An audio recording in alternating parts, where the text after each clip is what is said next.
Hi friends, വളരെ ടേസ്റ്റിൽ എന്നാൽ ഈസി ആയിട്ട് എങ്ങനെ ഒരു ബിരിയാണി ഉണ്ടാക്കാം നമുക്ക് നോക്കിയാലോ. ആദ്യം തന്നെ ഒരു പാൻ എടുത്ത് അടുപ്പത്തേക്ക് വെച്ച് അതിലേക്ക് കുറച്ച് ഓയിൽ ഒഴിച്ചു കൊടുക്കാം. എന്നിട്ട് നമുക്ക് വറുത്തെടുക്കാൻ ആവശ്യമായിട്ടുള്ള സവാള സ്ലൈസ് ചെയ്ത് വെച്ചിട്ടുണ്ട്. സവാള കുറച്ചായിട്ട് നമുക്ക് ഓയിലിലേക്ക് ഇട്ട് കൊടുക്കാം. ഓയിൽ ചൂടായതിനു ശേഷം ഇട്ട് കൊടുക്കാം. ഇട്ട് കൊടുത്തതിന് ശേഷം നമുക്കതിലേക്ക് അല്പം ഉപ്പിട്ട് കൊടുക്കണം. ഉപ്പ് നമുക്ക് സവാള നല്ല ക്രിസ്പി ആയിട്ടിരിക്കാൻ വേണ്ടിയിട്ടാണ് നമ്മളിതിലേക്ക് ഉപ്പിട്ട് കൊടുക്കുന്നത്. പിന്നെ സവാള ഒരു കുറഞ്ഞ ഫ്ലെയിമിൽ വെച്ചിട്ട് വേണം ഇതൊന്ന് മൂപ്പിച്ചെടുക്കാനായിട്ട്. ഇല്ലെങ്കിൽ പെട്ടെന്ന് തന്നെ കരിഞ്ഞു പോകും. എല്ലാം ഒരേ മൂപ്പിൽ കിട്ടത്തില്ല. ചിലത് കരിഞ്ഞും ചിലത് മൂപ്പ് കുറവൊക്കെ ആയിട്ടായിരിക്കും നമുക്ക് കിട്ടുന്നത്. നല്ലപോലെ ഇതാക്കണം എന്നില്ല. ഒരു ബ്രൗൺ കളറൊക്കെ ആകുമ്പോഴേക്കും നമുക്കിതെടുക്കാം. ഈ ഒരു ഗോൾഡൻ ബ്രൗൺ കളറൊക്കെ ആകുമ്പോഴേക്കും നമുക്ക് കോരി മാറ്റാം. എന്നിട്ട് നമ്മൾ ഈ ഒരു ഓയിലിൽ തന്നെയാണ് ചിക്കൻ ഫ്രൈ ചെയ്തെടുക്കുന്നത്. ഒരു സിമ്പിൾ മാരിനേഷൻ ചെയ്ത് വെച്ചിരിക്കുന്ന ചിക്കനാണ്. അത്യാവശ്യം മുളക് പൊടിയും ഉപ്പും മസാലയും മഞ്ഞൾപ്പൊടിയും മാത്രം തടവി വെച്ചിരിക്കുന്ന ചിക്കനാണ്. നമുക്കിതൊന്ന് പൊരിച്ചെടുക്കാം. ഇത് വളരെ ഡീപ്പ് ഫ്രൈ ആയിട്ടൊന്നും ചെയ്തെടുക്കുന്നില്ല. ഒരു അത്യാവശ്യം ജസ്റ്റ് ഒന്ന് വെന്തൊരു ഷാലോ ഫ്രൈ ആയിട്ടേ എടുക്കുന്നുള്ളൂ. നമ്മുടെ ചിക്കൻ വന്നിട്ടുണ്ട്. നമുക്കിതൊക്കെ വേറൊരു പാത്രത്തിലേക്ക് കോരി മാറ്റാം. മറ്റൊരു പാത്രത്തിലേക്ക് കോരി മാറ്റിയിട്ട് നമ്മൾ ഈ ഓയിൽ ഉപയോഗിച്ച് തന്നെയാണ് ബിരിയാണിയിലേക്കുള്ള ഗ്രേവി തയ്യാറാക്കുന്നത്. ഈ ഓയിലാണ് ഉപയോഗിക്കുന്നത്. അതുപോലെ തന്നെ നമ്മൾ ബിരിയാണി വെക്കാനായിട്ട് നെയ്യ് ഉപയോഗിക്കുമ്പം അതിനകത്തിലേക്ക് നമ്മൾ കുറച്ച് ഓയിൽ എടുക്കുന്നുണ്ട്. അതിനും ഈ ഓയിൽ തന്നെയാണ് യൂസ് ചെയ്യുന്നത്. അപ്പോൾ അതിനായിട്ട് നമുക്കത് മാറ്റി വെക്കാം. മസാലയ്ക്കായിട്ട് ഓയിൽ ഒഴിച്ചതിന് ശേഷം കുറച്ച് സവാള ഇട്ട് അല്പം ഉപ്പ് തൂവിയിട്ട് നമുക്കിതൊന്ന് ഇളക്കി അടച്ച് വെക്കാം. ഒന്ന് വാടുന്നിടം വരെ നമുക്കൊന്ന് അടച്ച് വെക്കാം. ഒന്ന് വാടിക്കഴിഞ്ഞാൽ ഒന്നുകൂടി ഇളക്കിയതിന് ശേഷം നമുക്കതിലേക്ക് ആവശ്യത്തിനുള്ള തക്കാളി എടുക്കാം. ഞാനിവിടെ ഒരു മീഡിയം സൈസിൽ തക്കാളിയാണ് എടുത്തിരിക്കുന്നത്. തക്കാളി ഇട്ട് അതും ഒന്ന് വഴന്നിടം വരെ നമുക്കൊന്ന് അടച്ച് വെക്കാം. അത് വഴന്ന് കഴിയുമ്പോൾ നമുക്കതിലേക്ക് ഇഞ്ചി വെളുത്തുള്ളി പേസ്റ്റ് ചേർത്ത് കൊടുക്കാം. ഞാനിവിടെ ഇഞ്ചിയും വെളുത്തുള്ളിയും പച്ചമുളകും കൂടെയാണ് ചതച്ച് വെച്ചിരിക്കുന്നത്. അത് ചേർത്ത് ഒന്ന് ഇളക്കി അടച്ച് വെച്ച് പച്ചമണം മാറുന്നിടം വരെ ഒന്ന് അടച്ച് വെക്കാം.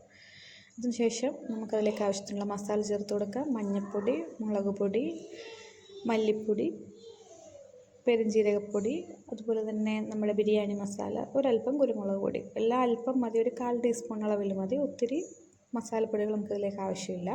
എന്നിട്ട് പച്ചമണം മാറുന്നിടം വരെ ഒന്ന് ഇളക്കാം. അതിനുശേഷം അതിലേക്ക് നമുക്ക് പുളിയില്ലാത്ത 2 സ്കൂപ്പ് യോഗേർട്ട് ഇട്ട് കൊടുക്കാം. എന്നിട്ട് അതും കട്ടയില്ലാതെ ഒന്ന് ഉടച്ചെടുക്കാം. ഉടച്ചെടുത്ത് നല്ല രീതിയിൽ മിക്സായി കഴിയുമ്പോൾ നമുക്കതിലേക്ക് വറുത്ത സവാളയാണ് ഇനി ചേർത്ത് കൊടുക്കേണ്ടത്. നമുക്ക് വറുത്ത സവാള ചേർത്ത് കൊടുക്കാം. സവാളയും കൂടി ചേർത്ത് കൊടുത്ത് നല്ലപോലെ മിക്സ് ചെയ്തതിന് ശേഷം നമ്മൾ നേരത്തെ ഫ്രൈ ചെയ്ത് മാറ്റി വെച്ചിരിക്കുന്ന ചിക്കൻ അതിലേക്കിട്ട് നല്ലപോലെ ഒന്ന് ഇളക്കി കൊടുക്കാം. ഇളക്കി നല്ലപോലെ ഒന്ന് മിക്സായി കഴിയുമ്പോൾ നമുക്കതിലേക്ക് ഒരല്പം മല്ലിയിലയും കൂടെ തൂവി അതൊന്ന് അടച്ച് വെച്ച് ഒരു 5 മിനിറ്റ് ഒന്ന് ആവി കയറ്റിയെടുക്കണം. വെള്ളമൊന്നും ഒഴിക്കേണ്ട ആവശ്യമില്ല. ഇതിലേക്ക് വെള്ളം ഒഴിച്ച് കഴിഞ്ഞാൽ ഓവർ ലൂസായി പോകും. ഇപ്പോൾ ഇതാ നല്ലപോലെ തിളച്ചെല്ലാം വന്നിട്ടുണ്ട്. ഒട്ടും തന്നെ വെള്ളമായി ഒന്നും ഓവറായിട്ടില്ല. ഈ ഒരു അളവിൽ നമുക്ക് മാറ്റി വെക്കാം. ഇനി നമുക്ക് ചോറിനായിട്ടുള്ള പരിപാടി നോക്കാം. ഞാനിവിടെ ചോറ് വെച്ച് ഊറ്റിയല്ല എടുക്കുന്നത്. ഞാൻ നെയ്ച്ചോറ് പോലെ ചോറ് പറ്റിച്ചിട്ടാണ് ദമ്മിട്ട് ബിരിയാണി ആക്കുന്നത്. അപ്പോൾ ഞാൻ ദമ്മിടാനും ഈ ഒരു പാത്രം തന്നെയാണ് യൂസ് ചെയ്യുന്നത്. അപ്പോൾ ആദ്യം തന്നെ അതിലേക്ക് ഒരു 4 ടീസ്പൂൺ നെയ്യ് ഒഴിച്ചതിന് ശേഷം നമ്മൾ നേരത്തെ ചിക്കൻ പൊരിച്ച ആ ഒരു ഓയിലുണ്ട് അതും അതിലേക്ക് ഒഴിക്കുക. എന്നിട്ട് ഹോൾ സ്പൈസസ് ഇട്ട് ജസ്റ്റ് ഒന്ന് മൂപ്പിക്കുക. അതിനുശേഷം നമുക്കിതിലേക്ക് അല്പം സവാളയും ക്യാരറ്റും കൂടി അരിഞ്ഞ് ചേർത്ത് കൊടുത്ത് ഒന്ന് ഇളക്കി അടച്ച് വെക്കാം. ആ ജസ്റ്റ് ഒന്ന് വാടുന്നിടം വരെ ഒന്ന് അടച്ച് വെക്കാം. ഓവറായിട്ടത് ബ്രൗൺ നിറമോ അല്ലെങ്കിൽ ഗോൾഡൻ നിറമോ ഒന്നും ആകണമെന്നില്ല. ജസ്റ്റ് നമുക്കൊന്ന് അടച്ച് വെക്കാം. അതിനുശേഷം അത് വാടി വന്നു കഴിയുമ്പോൾ അതിലേക്ക് 1 ടീസ്പൂൺ ഇഞ്ചി വെളുത്തുള്ളി പേസ്റ്റ് ചേർത്ത് കൊടുക്കുന്നുണ്ട്. അപ്പം റൈസിന് നല്ലൊരു ഫ്ലേവർ കിട്ടാൻ വേണ്ടിയിട്ടാണ് ഇങ്ങനെ ചേർത്ത് കൊടുക്കുന്നത്. അതിനുശേഷം അത് ഒന്ന് പച്ചമണം മാറുന്നിടം വരെ ഒന്ന് ഇളക്കിയതിന് ശേഷം നമുക്കിതിലേക്ക് വെള്ളം ഒഴിച്ച് കൊടുക്കാം. നമ്മൾ ഏത് പാത്രമാണോ എടുക്കുന്നത് ആ പാത്രത്തിന് തന്നെ 2 പാത്രം വെള്ളം ഒഴിക്കണം. ഇപ്പോൾ ഞാനെടുത്ത ആ ഗ്ലാസ് 1 ഗ്ലാസ് അരിക്ക് 2 ഗ്ലാസ് വെള്ളം എന്ന നിലയിൽ വെള്ളം ഒഴിച്ച് കൊടുക്കാം. ഉപ്പിട്ട് നാരങ്ങാനീരും കൂടി ഒഴിച്ച് കൊടുക്കണം. അതുപോലെ ഉപ്പ് വെള്ളത്തിനെക്കാട്ടിലും ഒരല്പം മുന്നിൽ നിൽക്കണം. എന്നെങ്കിൽ മാത്രമേ നമുക്ക് ചോറിന് കറക്റ്റായിട്ടുള്ള ഉപ്പ് കിട്ടത്തുള്ളൂ. എന്നിട്ട് നമ്മൾ 1 മണിക്കൂർ കുതിർത്തി ഡ്രെയിൻ ചെയ്ത് വെച്ചിരുന്ന ബസ്മതി റൈസാണ് ഇതിലേക്ക് ഇട്ട് കൊടുക്കുന്നത്. ഇട്ട് ഒന്ന് തിള വരുമ്പോൾ ഒന്നുകൂടി ഒന്ന് ഇളക്കി അടച്ച് വെച്ച് കുക്ക് ചെയ്തെടുക്കുക. ഒരു 20 മിനിറ്റൊക്കെ മതിയാകും ഇത് കുക്കായി വരാൻ. നമ്മുടെ റൈസ് കുക്കായി വന്നിട്ടുണ്ട്. ഇനി നമുക്കിത് ദമ്മിടുന്ന പരിപാടിയാണ്. അപ്പോൾ നമുക്ക് നേരത്തെ തയ്യാറാക്കി വെച്ചിരുന്ന മസാല നമുക്കത് ഇട്ട് കൊടുക്കാം. ചിക്കൻ ഇട്ട് കുറച്ച് ഗ്രേവിയും കൂടെ അതിൻ്റെ മുകളിലേക്ക് ഇടുന്നുണ്ട്. ഞാനൊരല്പം ഗ്രേവി മാറ്റി വെക്കുന്നുണ്ട്. ഗ്രേവി മാത്രം.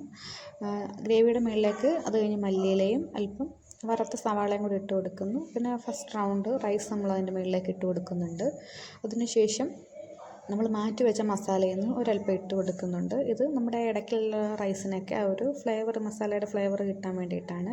പിന്നെ അതിന് ശേഷം അതിൻ്റെ മുകളിലേക്ക് വീണ്ടും മല്ലിയിലയും കുറച്ച് പൊരിച്ച സവാള ഇട്ട് മുകളിലുള്ള റൈസ് ഇടുന്നു. പിന്നെ റിപ്പീറ്റ് ചെയ്യുന്നു. മുകളിൽ വീണ്ടും നമ്മൾ മസാലയും പൊരിച്ച ഉള്ളിയും മല്ലിയിലയും ഇട്ട് കൊടുക്കുന്നു. ഇട്ട് കൊടുത്തതിന് ശേഷം നമ്മൾ അടച്ച് വെച്ച് ഒരു 5 മിനിറ്റ് ഞാനിപ്പോൾ ഒരു 5 മിനിറ്റ് വെക്കുന്നുള്ളൂ. ഒരു 20 മിനിറ്റൊക്കെ വെക്കുന്നത് നല്ലതായിരിക്കും. അത്രയും ആവി കയറിയിട്ട് അതിൻ്റെ ഒരു ഫ്ലേവറൊക്കെ നല്ലപോലെ റൈസിലേക്ക് പിടിക്കും. ഇത് നമുക്ക് വെക്കാനായിട്ട് ഒരു അടി കട്ടിയുള്ള പാത്രം എടുത്തിട്ട് വേണം, അതിൻ്റെ മുകളിലേക്ക് വെച്ച് വേണം ആവി കയറ്റിയെടുക്കാനായിട്ട്. അപ്പോൾ നമ്മുടെ ബിരിയാണി ഇവിടെ റെഡി ആയിട്ടുണ്ട്. ഇഷ്ടപ്പെട്ടെങ്കിൽ ലൈക്ക് ചെയ്യുക, ഷെയർ ചെയ്യുക, കമൻറ്റ് ചെയ്യുക, അതുപോലെ തന്നെ സബ്സ്ക്രൈബ് ചെയ്ത് കൂടാനും മറക്കരുത്.